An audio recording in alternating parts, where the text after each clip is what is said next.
Hey, good evening, guys. Uh, Welcome to Poetry Corner. Thank you for joining me.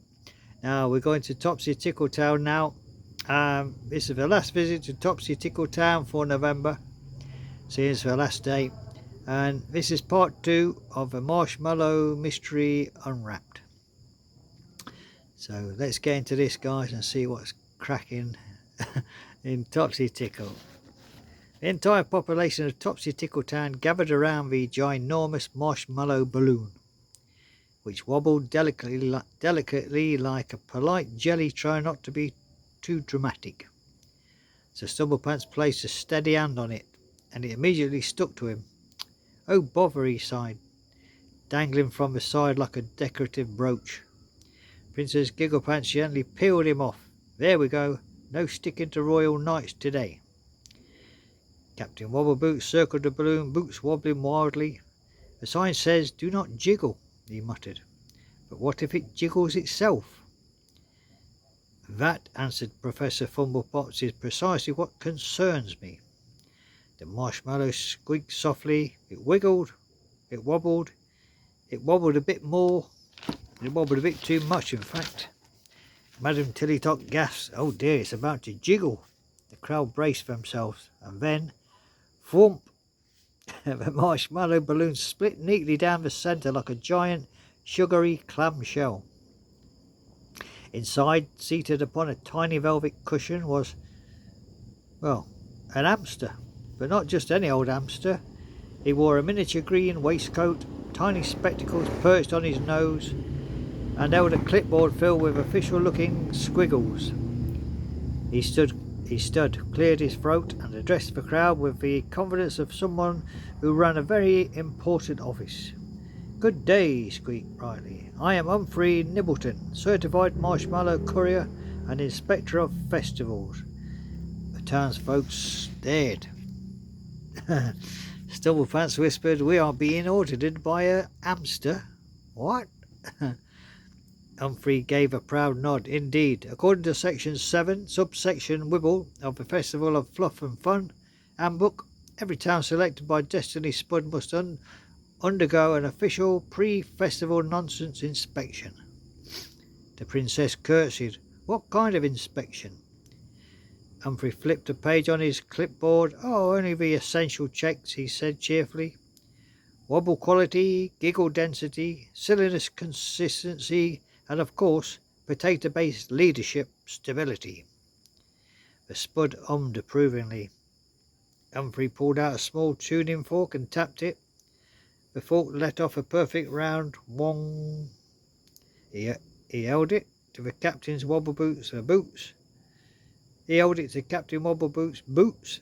The boots wobbled vigorously. The fork began to vibrate in sympathy. "Excellent wobble response, residents," Humphrey noted. "Top marks."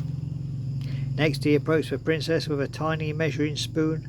"I must measure your giggle density," she giggled.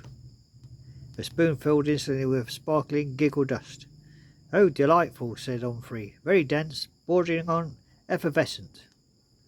The professor proudly pushed forward several of his newest inventions, most of which exploded. Some sneezed or played music out of the wrong end. Humphrey clapped. "Marvellous, utter nonsensical, perfect chaos." Finally he approached the Spud. Stumblepants leaned slightly forward, a bit anxious. What does he check the Spud for?" Humphrey pulled out a tiny mallet. He tapped Spud. Bong! The Spud bounced an inch in the air, glowing a warm buttery gold. Humphrey nodded, impressed. "An exceptional stable potato leader." Relief swept the crowd, but then a new surprise. Humphrey reached the final item on his clipboard. "Oh dear, one more final requirement," he murmured. "The festival cannot go ahead until the town's ancient fluff totem has been located." Madame Tillytock dropped all of her clocks. "The ancient fluff totem? We haven't seen that in generations." Humphrey pushed his spectacles up his nose. "Then we must find it. Without it, the Festival of Fluff and Fun cannot begin." A hush fell over the crowd. Even the marshmallow balloon stopped wobbling. Stumblepants drew his sword, which immediately bent in half. "We shall find it," he declared, "if we must search every attic, cellar and teapot in Topsy Tickle Town." The princess nodded eagerly. "Adventure time again! Yippoo!" The Spud glowed softly. "Your quest begins at dawn." Humphrey Nibbleton adjusted his waistcoat and remember, no jiggling the marshmallow balloon. It gets emotional.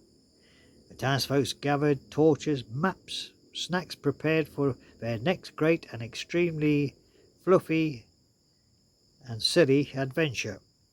There you go, guys. Part 3 is tomorrow. The quest for the ancient fluff totem pole. Ooh, there you go, guys. So join me for that tomorrow night, guys. Hope you enjoyed that one. That's the last of Topsy Tickle for November. So December starts out with the quest for the ancient fluff totem pole, I think. There you go, guys. And tomorrow we're going back to A Lighthouse Keeper's Tale. And we're going to see how Lorna and Davy Snow are getting on, the lighthouse keeper. And that is chapter 10, and it's a whispered morning. So we'll go to that. So we'll have a bit of life on the ocean waves tomorrow morning. Then we're going to go searching for a fluffy totem pole in the afternoon. So in the evening rather. So there you go, guys. Hope you enjoyed that.